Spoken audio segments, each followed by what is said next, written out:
സ്തുതിയായിരിക്കട്ടെ.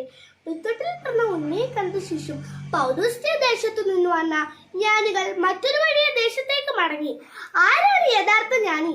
ക്രിസ്തുവിനെ കണ്ടുമുട്ടുന്നതുവരെ താൻ നടന്നു വന്ന തിന്മയുടെയും അശുദ്ധിയുടെ വഴികൾ ഉപേക്ഷിച്ച പുതിയ വഴിയിലൂടെ ചരിക്കുന്നവനാണ് ജ്ഞാനി. ചുങ്കാരനായ സത്യവശേഷിയുടെ കണ്ടുമുട്ടിയതോടെ പരിവർത്തനത്തിന്റെ നവവീതിയിലേക്ക് കടക്കുകയാണ്.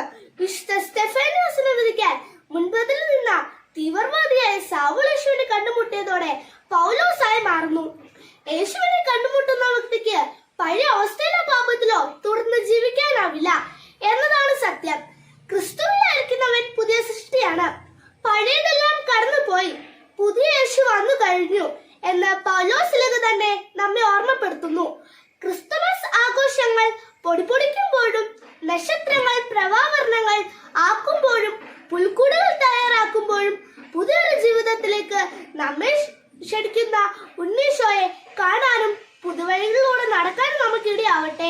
എന്റെ ഈശോയെ, നിന്നെ സ്നേഹിക്കാൻ എന്നെ പഠിപ്പിക്കണമേ. ആമേ.